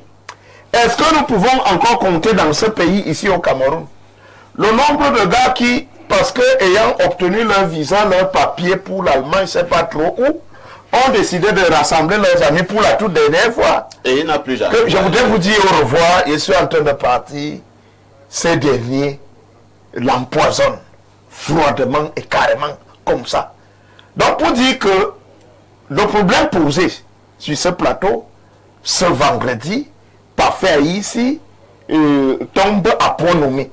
Parce qu'en réalité, il y a des âmes en peine qui pensent que ceux qui réussissent en réalité sont la cause de leur propre détresse ou leur propre difficulté à pouvoir s'affirmer, à pouvoir avancer. Et je suis d'accord avec M. Walter, la jalousie, effectivement, c'est la dernière étape à franchir avant d'atteindre le seuil de la sorcellerie authentique. Je crois que, en réalité, nous sommes une société en perte de repère carrément. Il y a beaucoup de personnes qui ne se donnent pas de la peine à chercher leur véritable vocation. Parfois, ici, j'ai été dans des chorales à l'époque. Nous perdons un frère choriste des suites d'empoisonnement. Et quand sa famille décide de quitter l'évangile, cette affaire où on vous gifle, vous devez tendre l'autre jour, la famille dit non, on va mener des enquêtes. Et pendant les investigations des gendarmes et des policiers, vous trouvez que quelques frères de la chorale étaient impliqués à cet empoisonnement. De la chorale. Bien, je vous parle de la chorale. Des choristes qui tuent un autre choriste. Oui, des choristes qui tuent des choristes. Et on parle de Dieu, on chante pour Dieu. Vous savez, il y a des obédiences religieuses pour devenir diacre, il y a des critères. Vous passez ça comme un examen. Mais une jeune dame qui a eu l'examen, sa candidature a été validée pour devenir diacre, mais se fait paralyser par une autre maman, je dis au sein de l'église, par voie mystique. Tout ça, c'est... Je parle bien de l'église. Je ne suis pas en train de parler à des associations de quartier. Les 2 0. Voilà, ou alors des terrains où les Luciens bagarrent pour être maire ou je ne sais pas trop quoi. Je parle de l'église. Non, ministre. Il parle perdu. Ministre. Ah, ministre. Oui, pas je suis d'accord. C'est pour vous expliquer que... C'est pour vous expliquer que Parfait ici, le phénomène, on la médisons en guise de conseil. Chacun de nous doit interroger ou questionner sa propre vocation. Même dans le journalisme qui se pratique là, mais ce n'est pas tout le monde qui peut modérer les débats comme Parfait. Oui. Ce n'est pas tout le monde qui brille par ce talent-là de pouvoir bien présenter le journal ou même de tenir la plume journalistique de façon vraiment professionnelle et excellente. Lorsque des pasteurs dans la prédication parlent des membres du corps de Christ, ça veut dire que chacun de nous, chaque élément du corps a sa vocation, a son rôle, a son talent. Vous ne pouvez pas en vouloir à un pianiste parce que les filles le regardent. Lui, il joue au piano. Ça, c'est son talent. Pendant que vous, quand vous ouvrez votre voix, c'est admirable. Mais pourquoi vous allez donc laisser votre talent à vous, bon chanteur, pour aller jalouser un gars qui est un bon pianiste, pour aller jalouser un gars dont le corps répond facilement à la chorégraphie, vous appelez ça comment? La chorégraphie, c'est-à-dire que c'est un très bon danseur, il n'a pas besoin de forcer ça. Quand il essaie de faire un geste, ça passe, c'est sa vocation. Donc je crois qu'il y a des frères comme ça. Vous avez un papa qui vous a tous envoyé à l'école. Il vous a donné les mêmes chances. Vous avez un frère qui est un frère qui s'appelle Bidima, il est sérieux, il a fait l'école, il ne driblait pas les cours. Mais n'est-ce pas? Il doit être ministre. Voilà, il a été discipliné.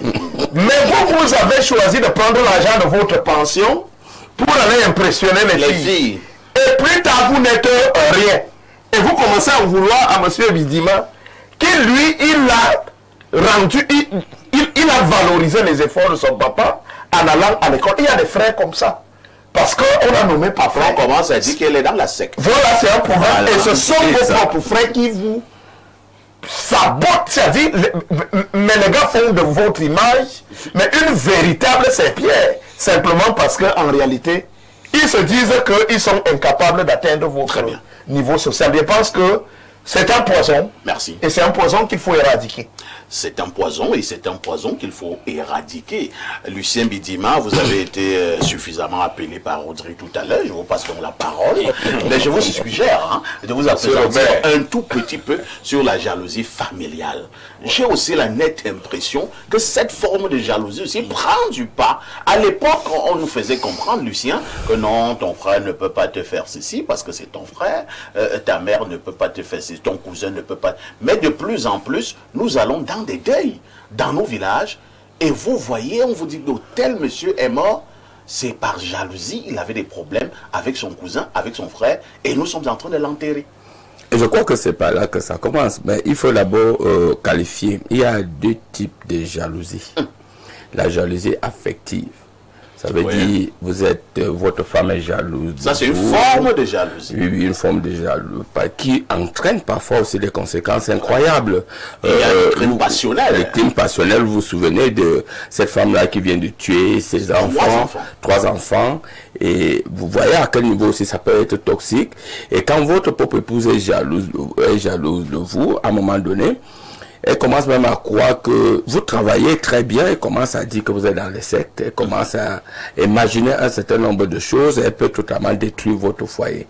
La même chose avec l'homme, sur le plan affectif. Maintenant, il y a cette jalousie qui est totalement toxique, celle dont nous sommes en train de parler, vous avez parlé de la jalousie familiale.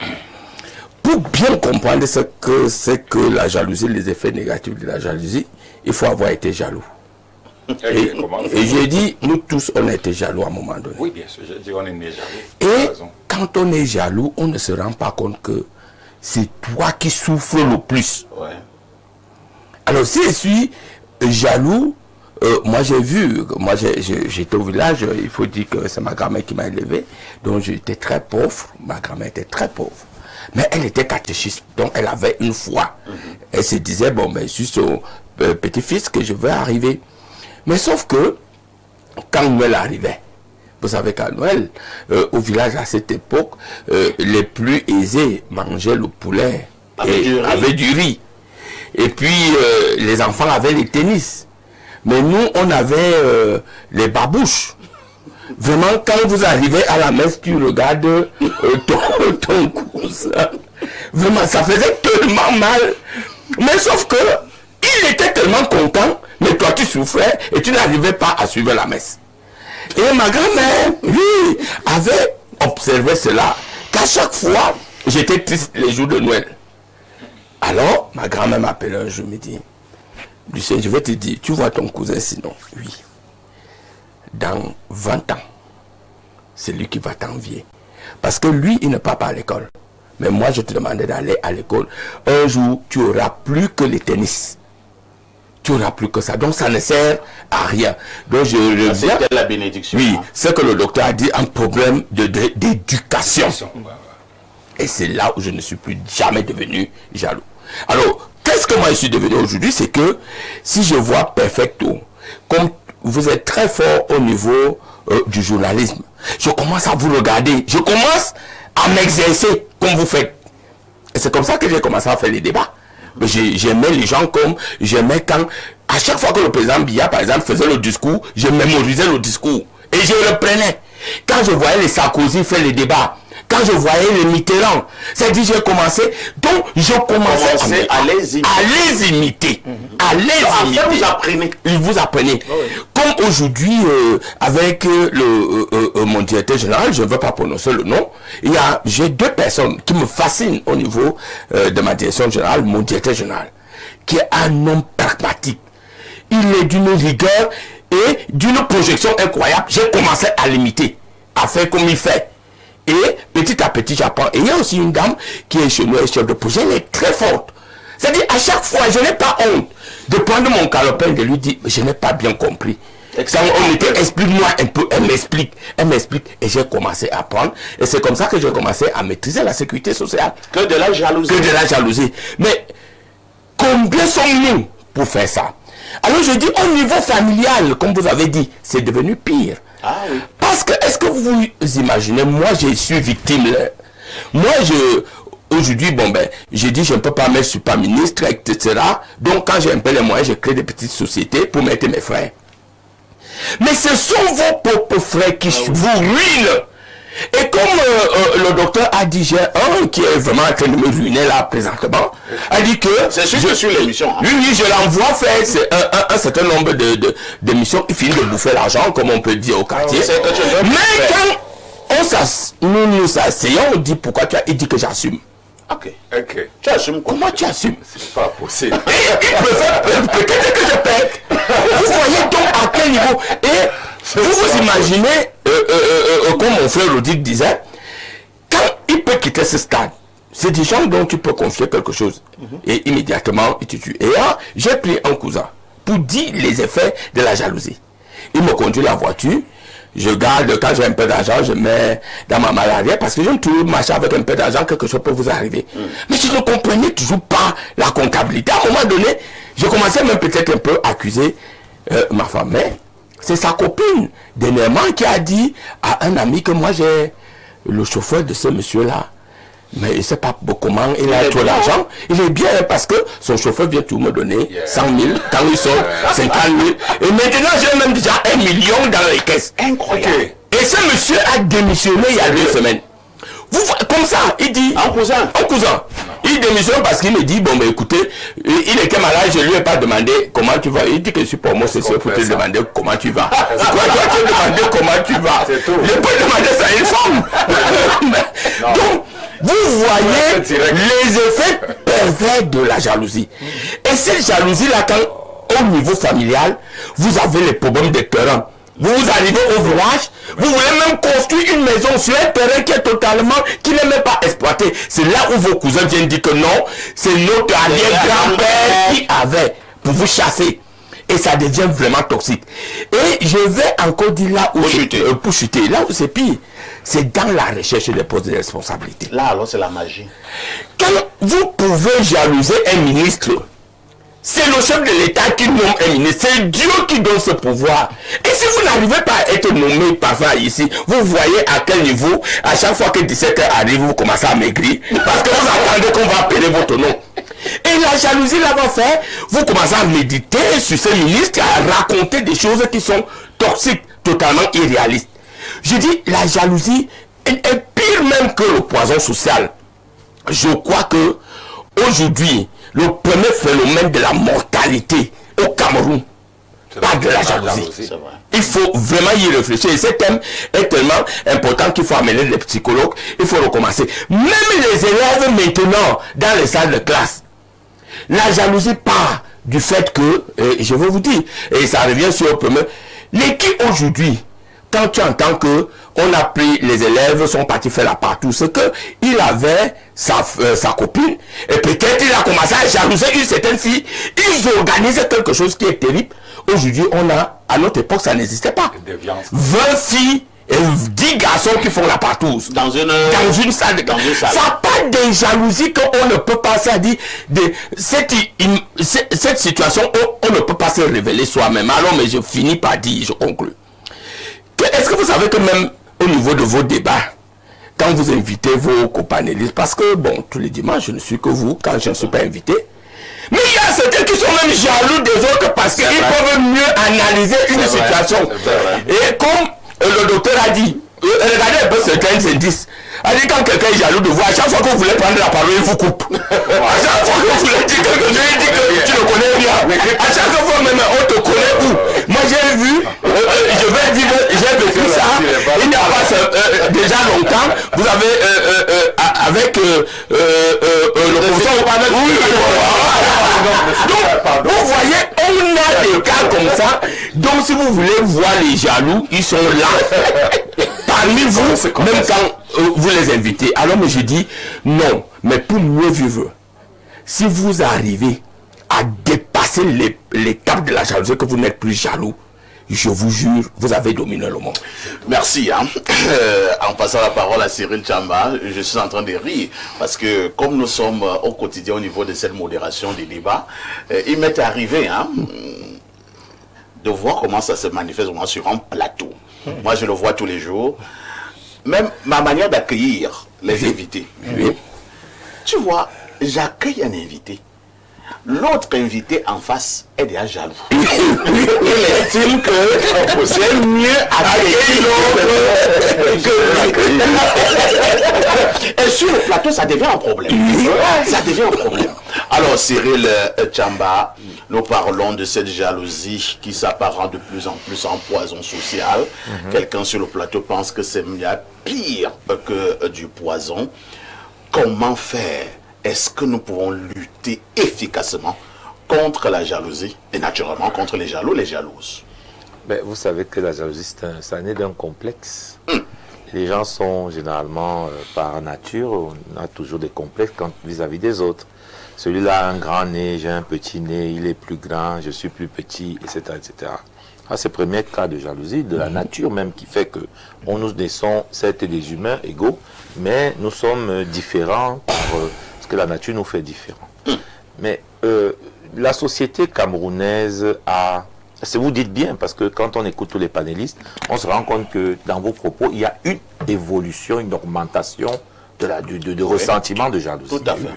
Et cela peut s'expliquer par le fait de notre société sur le plan de son administration, son politico-économique est échoué. Dans le sens où les Camerounais sont de plus en plus à l'étroit de leur propre vie. Les phénomènes de jalousie de voisinage, c'est quoi? C'est simplement que, n'ayant plus la culture de l'équité, la culture de respect de l'effort, les gens nous suspectent tous les autres, chacun suspecte l'autre d'avoir une technique ou une relation qui te permet d'avancer. Donc c'est une jalousie qui s'exprime parce que les gens sont frustrés de ne pas pouvoir comprendre les mécanismes et les codes qui permettent de s'en sortir. Ça existe. Il y a, quand vous voyez même cette histoire où on parlait de l'empoisonnement des mbenguistes, c'est que ceux rentrés au pays vivent votre soudaine richesse ou bien votre soudaine expansion sociale comme un mépris parce que eux sont enfermés dans un environnement où on ne leur permet pas d'exprimer leur talent ou d'exprimer ce qu'ils sont. Donc, pour moi, la jalousie peut aussi s'expliquer de cette manière. Quand vous dites jalousie, poison social, là, vous avez dit beaucoup de choses. La société, dans le mot social, la société doit construire les outils qui permettent de réduire cet état d'animalité qu'est la jalousie. Elle doit construire cela comme les autres nations, par l'équité, la justice, le fait que nous puissions agrandir l'assiette de contentement de chaque individu, de chaque Camerounais. Et vous verrez que dans certains pays modernes, Bidima parlait tout à l'heure de ministres, des pays comme la France, aux États-Unis, il y a des personnalités qui refusent le poste de ministre. Parce que en étant consultant, en étant journaliste, ils gagnent assez bien leur vie. Mais nous, au Cameroun, si vous n'êtes pas ministre, vous n'êtes presque rien. Donc tout le monde veut devenir ministre. Et comme l'espace est réduit, chacun donc développe des attitudes qui font que les gens commencent à devenir négatifs. Et cet esprit de négativité-là s'inscrit dans tous les champs de la société. Parce que, comme je vous l'ai dit à l'entame de mon propos, celui qui réussit ou qui semble réussir, qui excelle dans un domaine, est suspecté de toutes les accusations négatives. Il est dans les sectes. Il est dans les sectes, il est homosexuel, il est ceci. Il a vendu sa mère. Donc, je pense que la question de parfait pour en sortir, c'était de dire comment en sortir. Justement. Tout à fait. Moi, je pense que on a donné beaucoup de conseils. C'est clair qu'il faut que chaque génération, chaque individu sache qu'il y a un temps pour chaque chose. La Bible nous l'enseigne. On ne demande pas à un homme, on demande à un homme, c'est à 40 ans qu'on demande s'il a une maison, s'il a une femme. Parce que les réseaux sociaux font quoi chez nous? C'est que ça a accéléré le cycle. Vous voyez des gamins de 25 ans qui veulent rouler avec des Prado. Voilà. Ce n'est pas possible. De notre époque, il y a une voiture qui correspond à un jeune de 25 ans qui se débrouille bien. Quand un jeune qui prend le taxi à 25 ans, ce n'est pas un problème, ce n'est pas une faute. Or, aujourd'hui, vous discutez avec une jeune demoiselle qui veut que vous alliez manger les plats dans certains restaurants où ça coûte 25 000, alors qu'elle loue une chambre de 15 000. Voilà. Ça, c'est bien ça. Ouais. Il y a problème. Après, quand elle se retrouve en difficulté, c'est en fait pas de la jalousie, c'est le complexe Et c'est une maladie psychologique. Et je pense que si les gens étaient sur ce plateau, ils vous diraient qu'on appelle rapidement jalousie ce qui en réalité révèle d'une pathologie. Et cette pathologie-là, je peux vous dire qu'elle se traduit par des maladies diverses et variées. Vous voyez des gens à l'hôpital, on ne sait pas ce qu'ils ont. Ils sont en train de mourir parce qu'ils sont malades, parce que la société a dévoyé, le monde moderne a dévoyé. Parfait, laissez-moi une seule seconde pour dire. Je vous dis que même dans la Bible, quand vous lisez, on sait ce qu'on demande à un homme de 30 ans, on sait ce qu'on demande à un homme de 60 ans, etc., etc. Mais on ne peut pas continuer comme ça. Il faut revenir à des bases et l'éducation en est un élément essentiel. L'éducation doit revenir.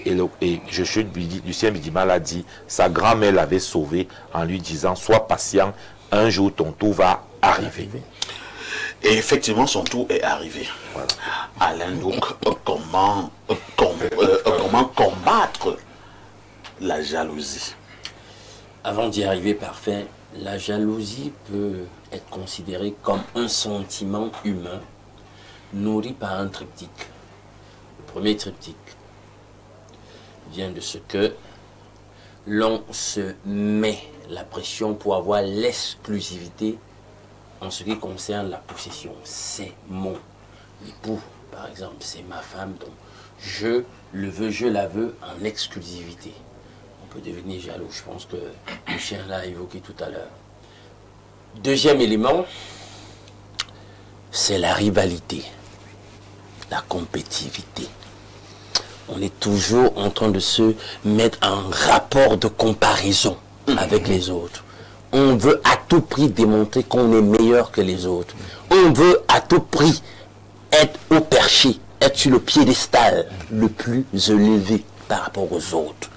Là, quand ça ne se produit donc pas selon nos expectations, on devient jaloux. Troisième élément, l'incapacité avérée, l'infériorité on disait souvent à avérée. l'école primaire. Hein. Oui. On répétait ça comme ça alors que c'était pertinent. La jalousie provient de l'incapacité. Mais alors, parfait, il faut le comprendre. La jalousie peut aussi naître de l'expression d'une partialité. C'est insoupçonné, hein, mais toi-même à la maison en tant que parent, fais attention. Quand tu viens, tu commences à honorer un des enfants, beaucoup plus que les autres. Ouais. Ah, papa, pourquoi tu fais toujours un Franck?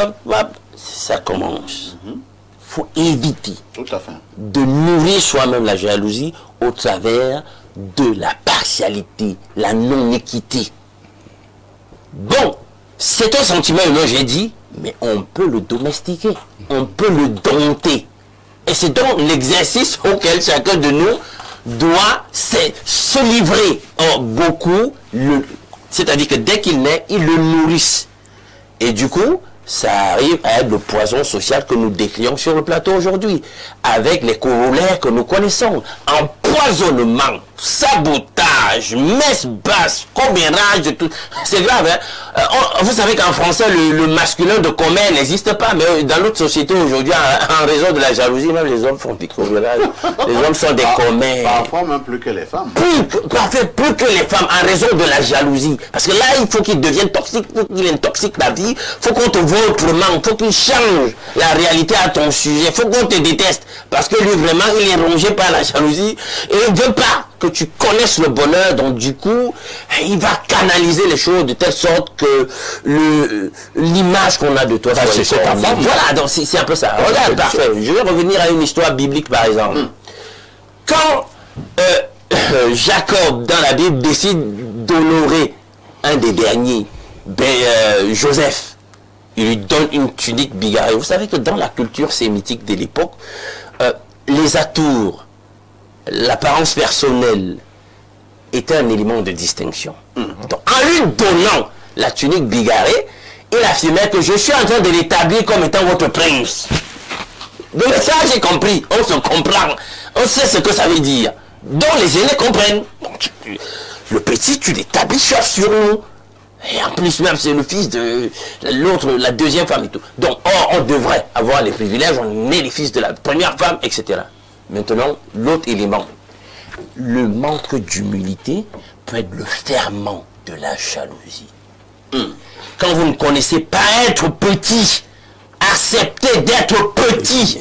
Et je comprends donc pourquoi, dans la perspective biblique, ce que le Seigneur entend faire grand, il les brise, je dis toujours, il les humilie, il les fait passer par l'épreuve de l'humilité. Tu dois prendre ça.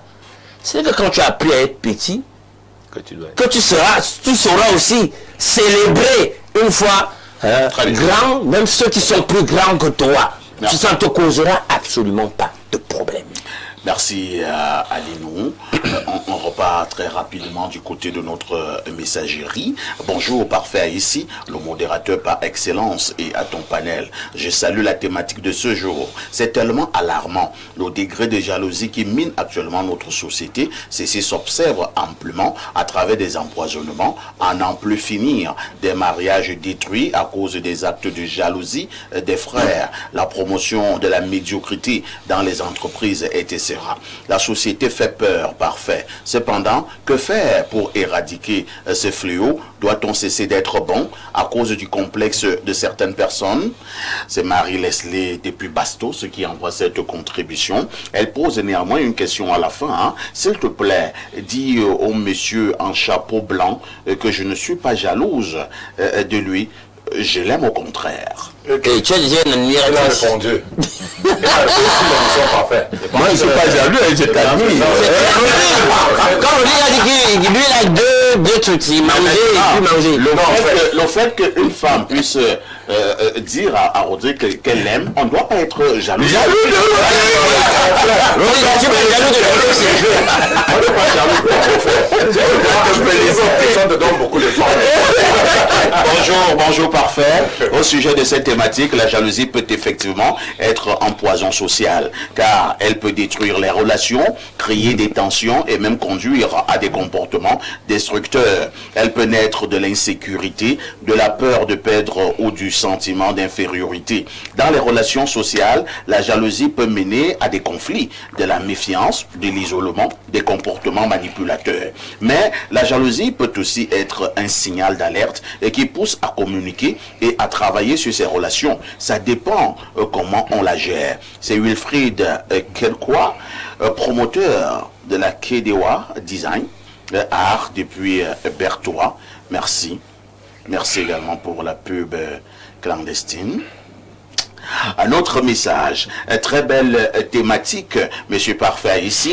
La jalousie est bel et bien un poison social. Étant une victime, pour résoudre ces fléaux, il faut juste savoir se parler à soi-même, s'écouter, éviter d'exposer sa vie, se protéger et prendre des résolutions tout seul. Maintenant, il y a la jalousie affective qui est normale, mais doit être contrôlée. Dans le monde actuel, sachons juste faire attention à tout et n'avoir confiance à personne. C'est Jeanne Adouala qui envoie cette contribution. Un autre message ce matin, mes salutations à l'espace miné, ici DJ Z des Phoques. Tu dois être une star là-bas, hein, Phoques. Et si je peux partager votre avis sur la jalousie, j'aimerais vous dire oui, cette dernière est un poison social car elle nous pousse à commettre des erreurs que nous regrettons après. Sauf que la jalousie est une chose naturelle en homme et il y a une manière d'être jaloux.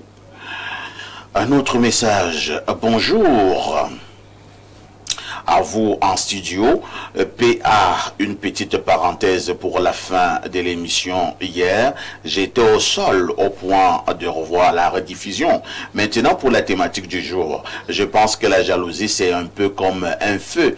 Ça peut réchauffer ou brûler. Quand on est jaloux, on peut se sentir menacé, en colère ou triste. Si on laisse cette émotion prendre le dessus, ça peut créer des problèmes dans les relations, au travail ou même en famille. Mais si on prend le temps de comprendre pourquoi on est jaloux, on peut transformer ça en opportunité pour s'améliorer, pour communiquer avec les autres et pour grandir. C'est comme transformer le feu en une flamme qui éclaire et réchauffe. C'est Freddy depuis Douala.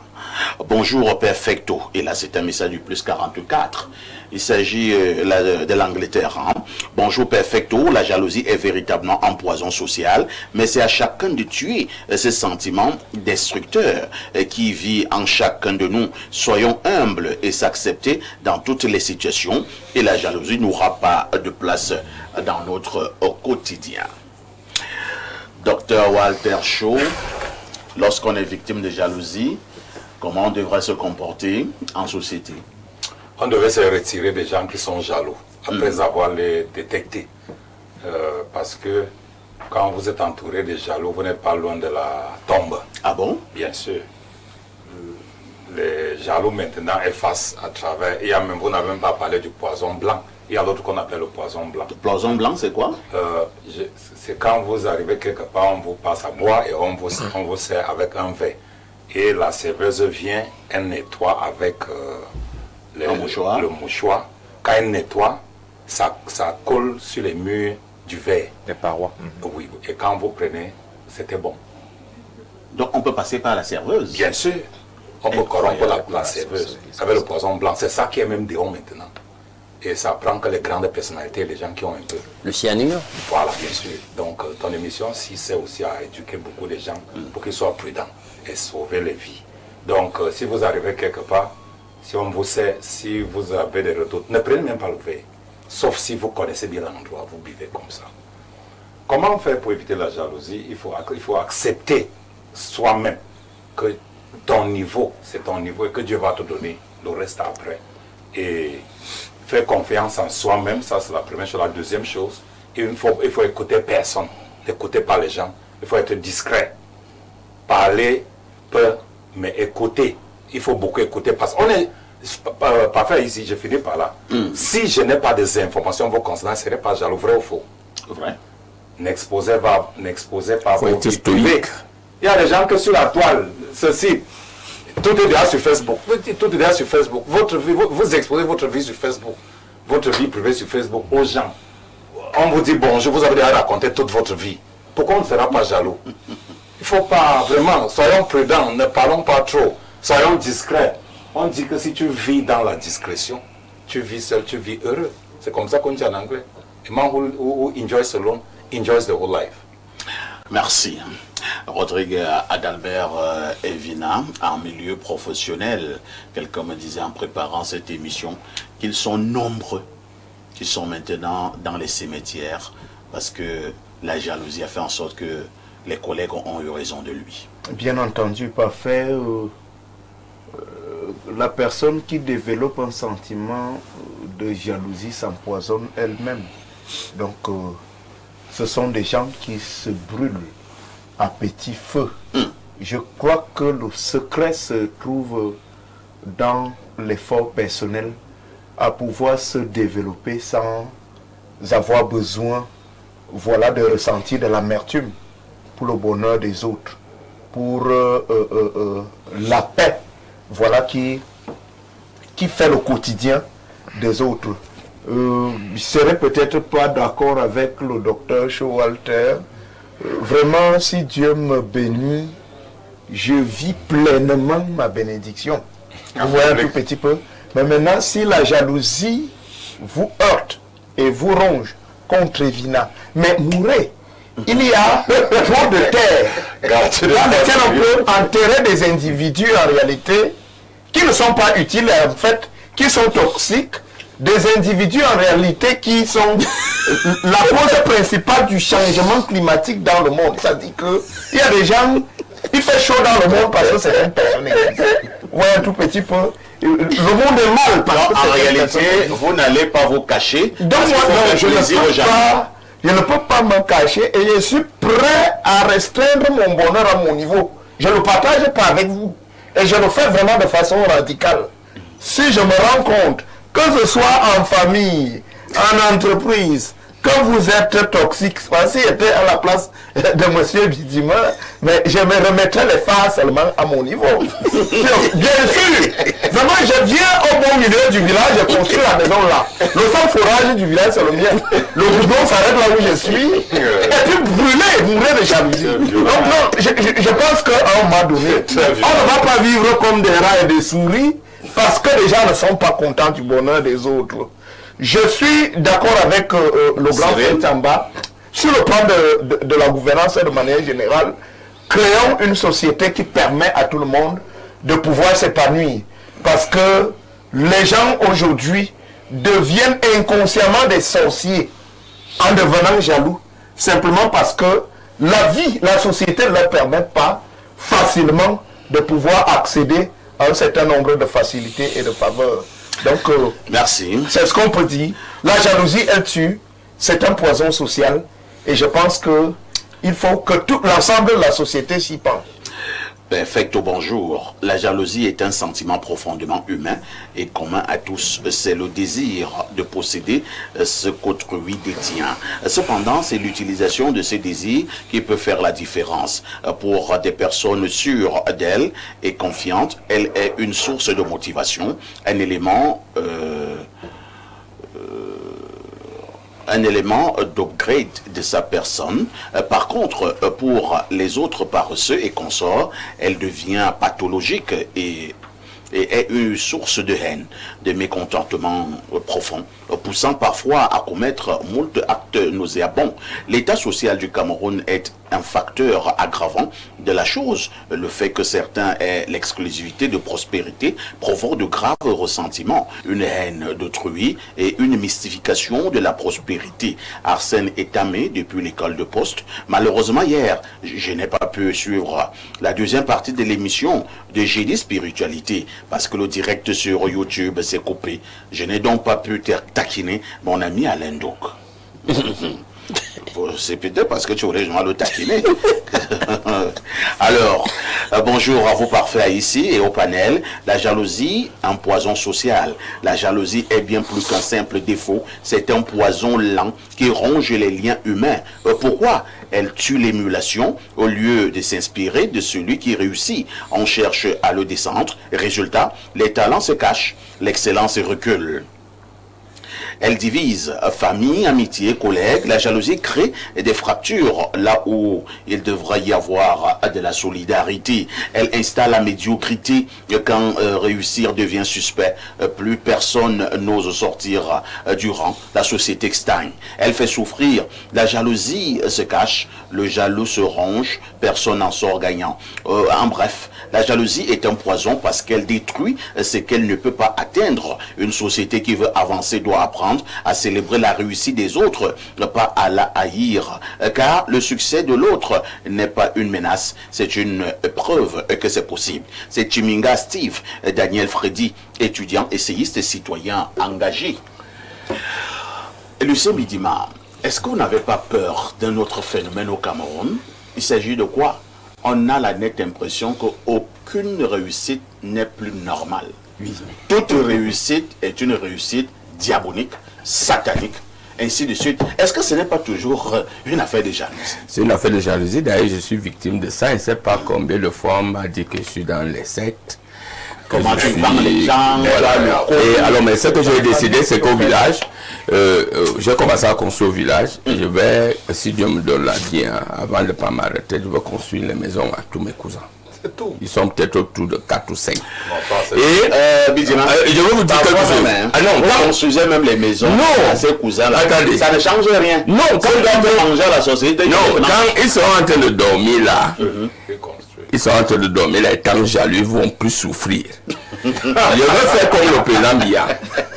Vous savez, je m'inspire beaucoup du président de la République. Le président de la République, il sait très bien, c'est quelqu'un qui est terrible. Il savait très bien que la majeure partie, j'ai dit la majeure partie, pas tous, de tous les secrétaires généraux qu'il a nommés à la présidence de la République, à un moment donné, était jaloux de lui et voulait sa place. Et vous savez ce qu'il fait? Non. Il ne vous enlève pas très vite. Il vous met à côté de lui. Il vous dit même que vous aurez le pouvoir.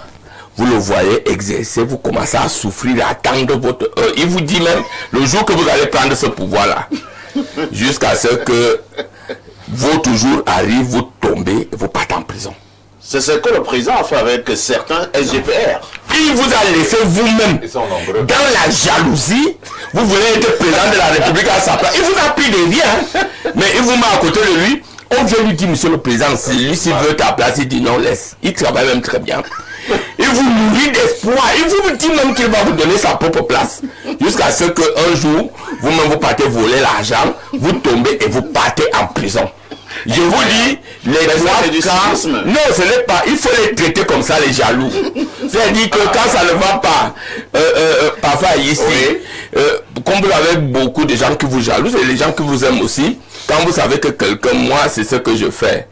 Quand tu me jaloues, mais tous mes cousins, là, mes amis et tout, comme j'ai toujours la chance d'avoir une belle voiture, je te prends dans ma belle voiture, je t'amène, je te donne à boire et à manger, et je te dis même comment je vais aller à Dubaï, et je vois comment tu souffres, et je vais pas te déposer chez toi et te donne 500 francs, et dire reste là. Parce que, oui, il faut les traiter avec la plus grande.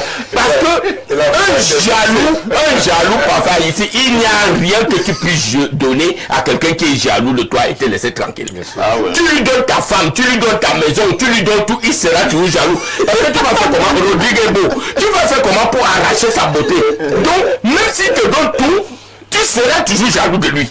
Donc les jaloux, c'est une maladie même psychiatrique. Il faut commencer par voir. Parce qu'il y a certaines personnes qui sont incroyables. Parce que vous savez aussi qu'il y a les gens, ils ont même tout. C'est ce qui est alors terrible. Ils ont tout. Papa, ils sont jaloux. Vous n'avez rien. Vous vous appelez seulement papa ici. Mais comme vous êtes dans la même région, dès que vous arrivez parfois ici, les villageois viennent vers vous parce que vous leur donnez un peu. Lui qui a tout et qui peut faire ça plus que vous, mais qui est là-dedans et commence à vous jalouser. Merci. Et il cherche même à vous tuer. Alors, mais je dis qu'il faut aller dans un sens, mais comme c'est concluant, hein, vraiment je dis à mes enfants, aux jeunes frères, ça ne sert à rien. Parce que quand vous êtes jaloux, vous souffrez plus que la personne. Et vous tombez dans la dérive, dans la dépravation. Vous cherchez à tuer l'autre. Vraiment, ça ne sert à rien. Bidimana, vraiment, j'ai résisté parce que je n'ai pas pu être jaloux. Et ma grand-mère m'a dit, ton heure va arriver et c'est arrivé. Nous allons penser au ministre Joseph Lee ce matin, oui, en allant enterrer son frère Doké, l'ancien ministre des Mines. Il avait dit quelque chose solennellement. Il avait dit, on n'a pas besoin de tuer son frère pour pouvoir s'élever. Oui. Ou bien pour avoir une place sous le soleil. C'est le ministre Joseph Lee qui l'a dit. Je ne sais pas pourquoi il l'avait dit. Alors, bonjour El Perfecto. Et à tout ton panel, j'ai vu un journaliste parler de votre chaîne, de votre PDG et de vous lors du passage de Samuel Eto'o chez vous. Mince, Perfecto. Les veines étaient sorties sur son cou. C'est comme si Info TV avait arraché sa femme. Vous ne savez même pas, moi j'ai assisté à des gens qui ont tellement raconté des choses, mais par contre aussi, j'ai vu des gens, vous appréciez, hein, dit que c'est incroyable, mais j'ai aussi vu quelqu'un qui à la limite, il parlait du coup, non, lui pleurait même, il disait pourquoi il a fait ça, pourquoi ce monsieur-là, mais je disais, mais je le connais, c'est mon ami, il dit qu'il est ton ami, non, il ne faut plus, mais il était tellement, mais ce qui est curieux, il regardait toujours l'émission. Vous savez que vos jaloux vous regardent et vous épient. Hein? Vous suivent.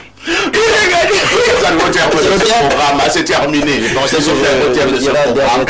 Je sors avec ma citation, ma propre citation. Je l'ai dit, je le redis ce matin. Tant que l'élévation des autres vous énervera, votre propre élévation s'éloignera. Dixit parfait ici. Merci à Lucien Midi. Merci à Rodrigue. Merci à Cyril. Merci à Lino. Merci au docteur Walter Shaw. Moi, je vous donne encore rendez-vous, comme d'habitude, c'est dimanche à partir de 11h30 en compagnie de tous les jaloux. Et ce sera dans le cadre du programme Libre Expression. Oui, le meilleur débat du Cameroun et de l'Afrique au sud du Sahara. On reviendra sur les faits saillants qui ont marqué l'actualité de cette semaine qui tend à s'achever. Je souhaite à tous et à toutes un agréable week-end. Avec tout ceci, que faites-vous encore ailleurs?